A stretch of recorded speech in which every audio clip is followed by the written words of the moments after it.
confirmed with Ambry from yesterday with the forearm. I think he gets surgery tomorrow. And then one surprise for you guys, Kalia Davis. Messed up his knee in the game. He's going to be about the same timeline. He's going to get surgery on Thursday. He'll be back sometime halfway through the year. Is that like an MCL or something? No, it was just some, I don't know exactly what it was, but some stuff behind his kneecap. Seemed like he had a pretty strong game on Saturday. He did. I thought it was one of his best games. It was really unfortunate. He played awesome throughout the whole game. That's why he and us were real surprised that he had such a tough injury, but found out after the game, or yesterday morning, and it's a setback, but he's had such a good camp, such a good game. He's in a good spot to bounce back. How did you arrive at the decision to cancel the joint workouts, and was that a hard thing to do for you? It was tough because we like to do it. In the long run, I waited so long to make the decision because of how much we enjoyed doing it, but when we realized we were just doing it because we were enjoying to do it and trying to change the monotony, that really didn't make it worth it. It really wasn't the best thing for our team, which is where we're at injury-wise and stuff. And love doing that stuff and love to go out there, but the risk was too much, outweighed the reward. Is there any chance that you could do that before the Raiders game? No, it's just such a quick turnaround. With us playing on Sunday, having to fly out there and stuff, so we're not going to scrimmage anyone this year.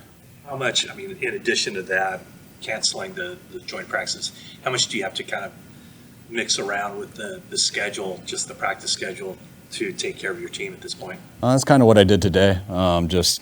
We really, we have a team in two different spots right now. We had like 23 guys miss practice last Thursday who couldn't play in the game also, and most of them starters and things like that. And when that happens, the 2s and 3s really got to take a heavy load. So today a lot of those guys were sore, but a lot of the other guys hadn't practiced in 5 days. So we just did the ones today to kind of, because they needed it. We took really good care of the guys who were in 2 days ago. Changed it up, going to give them a day off tomorrow. So those guys, the 2s and 3s, can continue to rest. The ones will recover from yesterday. And then we'll get 3 good days in a row on our own that we can kind of control and stuff, not going against another team. And then we'll have a walkthrough and we'll have a game. Talked about how much you value those joint practices in the past. How concerned are you going into the season about, being prepared if you don't have those? No concern. I think I've said I value them more than the preseason games a little bit, but I also value practice more than the games. So there's really no difference in that. We never scrimmaged against teams when I was in Atlanta, never did in Cleveland, never did in Washington. So it's not something that you have to do. We did once in Houston, I believe. I just think it breaks up the monotony of camp, but we can generate that stuff with ourselves. Sometimes it's nice to go get different schemes, but it all changes once the year starts anyways. What did you think of the kickoff return in the game? And have you thought about the idea of maybe just kicking it through the back of the end zone and putting them at the 30? It's only a 5-yard difference from a year ago. It's a hell of an idea. I haven't thought of that. No. We're all talking about that, and it looks like it'll make a lot of sense once the season starts. But this was our first week, us doing it. It was our first week really getting more teams besides the Hall of Fame game and stuff to evaluate it. When you can start there at the 30 and the average starting line's the 29, it doesn't seem like there's that much of a difference or to really go with the risk of it, but also can be an advantage too. We'll see how good our 11 are that we put out there, how our returners are and stuff, whether people give you the opportunity for it, but it's kind of a wait and see approach.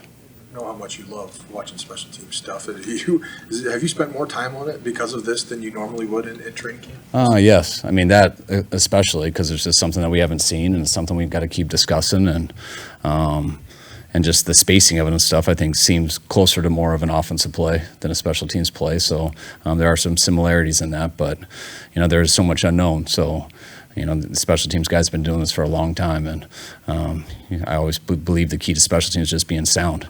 You always want to win the game on special teams, but the main thing is you don't lose it.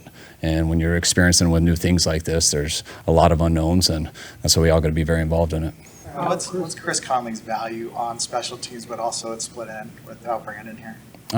It's been huge. It was huge for us last year. He stepped up, made, whenever we needed him at wideout, he came in and made some big plays. He made some big plays in the Super Bowl at wideout. He made some earlier in the playoffs. And then on special teams, we didn't think he would be a big factor on special teams, but just like everything he does, he's such a pro and figures everything out. You know, he was our best gunner in the Super Bowl, did a hell of a job at that, and wherever we've asked him, he's done a hell of a job for us. What do you like about Robbie Chosen? What's that? What do you like about Robbie Chosen? I've always been a fan of him his whole career. I mean, especially going back to the Jets. I mean, just the speed he's had, the way he plays for a guy who can run so fast. I always thought he played physical, ran his routes very well. When you're a very good go runner, streak runner, but also can run a slant, it's a problem. Love that he has some experience in our offense with just being with Miami last year, and we got him in on a workout last week, and he looked like what we've seen from Chosen in the past, and we're excited to get him on board at this time. You said that Kalia Davis will miss half the season. Is that to suggest that you'll keep him through the cuts and then put him on IRs to keep him? Yeah, we got to figure all that out. But I mean, we plan on Kalia being around here, and we plan on him coming back and helping us this year. Is there a chance you'll play the ones in this game now that you're not doing the joint workouts? Yeah, there is a chance. I mean, usually I decide that based off how the joint practices go. There's been times I've told them that we're going to go, and I'm going to use all the ones in these joint practices a ton and not play them in the game. And the practices haven't gone the way I've wanted, and we've ended up playing them. And then sometimes they've gone exactly how we wanted, and we didn't feel the need to play the guys. And I don't really see much different going against ourselves. Well, it's nice for those guys to get a day off tomorrow so we can have 3 really tough practices in a row where we've kind of built up to our mountain, which we say that with the most reps, which will be one of those. So we'll see how those 3 practices go, and we'll make the decision on what we think helps our team and the individuals for the game. You roster rules help with Kalia. I know you could have, I think, 2. Yeah, it does. Yeah, it helps a lot. Not just with him, but usually every year there's a number of guys like that. The approach to a season is so different than it used to be. Having 23 guys out sounds really dire, but if this was 10 years ago, how many of those guys would be practiced? It's a lot more, which usually hurts them longer. So, I mean, I love the way it is.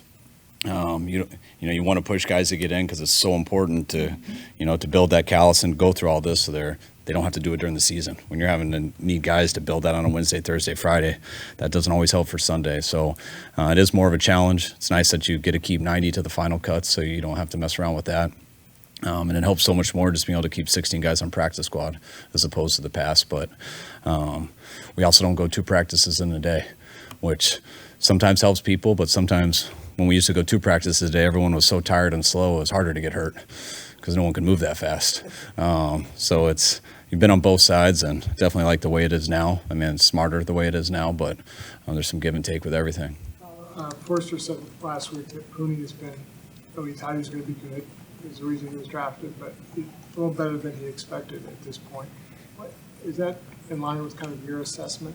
Definitely. I mean, we were excited about him right away, but when you lose the 2 guys in front of him, who both started a lot of games last year, that a guy gets thrown in there before you want to throw him in there, and sometimes that can make guys better, but sometimes when they get put in a position that they aren't quite ready for, you get overwhelmed, and it takes you a while to kind of get that confidence back. And he's been good since his first snaps. It hasn't seemed too big for him. He's gotten better each day in practice, and when you see that, you really want to see how it is in the game and see if anything changes. And he looked the same in the game as practice, so we're excited about that. What did you think about? Irvine was a potential time for Huff to come back. Where is he at in the recovery process? Yeah, he's going to see his doctor on Thursday to get his checkup, and we'll see where he is after that. And it's going very well. Hopefully, we'll get some good news on that, and we can get him back in practice sooner than later. What did you think about Isaac Alarcon's performance against Tennessee? He got a lot of playing time. So, he's been our second guy that we've had in that situation. And I think Alfredo never got in longer than the last series. And so he started the 3rd quarter. Jalen Moore got sick before the game, so we couldn't play him. So we were down just 1 more tackle. So he got a huge opportunity, got a lot of playing time, some good, some bad. But the main thing was he got it on tape, got out there, and I thought he got more settled down as the game went. What do you think of Mustafa? He had a big play, you challenged it, and obviously I'm sure he was happy you did. I loved how he played. You could see how he did it on special teams. He had no hesitation. He's a hitter, but sometimes guys get in that first game and they slow down a little bit, and he was the opposite. He showed up on special teams. He showed up on a 3rd and 2. They got to our middle 3rd player, which usually is at least an explosive, and he met him at 3 yards, which is huge. The goal line stand was an unbelievable play. We had a missed assignment, so we had no edge player. So he was actually the middle 3rd guy and just filled it real fast in a blink, and he knows how to hit. So it was nice the guy went backwards. Where's Braden Willis and George Odom today? George Odom had a baby. And then Braden was just sore from the game. I didn't know if he wasn't out there or not, but we weren't going to have him do any reps. You said that Brandon Ayuk is taking part in meetings. Is there anything that he's able to do or has done on the field, whether it's just running routes with the quarterbacks or anything of that nature? Not with us. I trust Brandon knows what he's got to do for this year to get ready to play. I have a feeling he's finding a way to stay in shape and do those things. But there's a football shape element that I know he's eager to get back to, and us too. So hopefully we can get to that soon. But Brandon knows what he's got to do to be in shape for the season, and I feel confident he's doing that. Isaac Yiadom, I don't know if we've had an update on him. Where's he at? I think he's a couple weeks away, 1 week away. Forgot to ask. Ankle. Yeah, he rolled his ankle in a walkthrough last week, and they said it was going to be a couple weeks. Is this strange that this many guys are hurt at this stage, or is it surprising to you? I think we've been pretty fortunate the last couple of years, and that never stays. We've definitely been less fortunate this year, so a lot more numbers than we've been used to. But I think the best news about it all, we told you about Ambry and Kalia, which are more serious and longer, but the other guys are, they're anywhere from 10 days to 3 weeks. They're guys that we expect to be ready for the season. It's always tough when you miss training camp, so hopefully we can get them back. But, we've had a lot of nicks and stuff that has made it harder to practice, but you'll take that over a serious injury.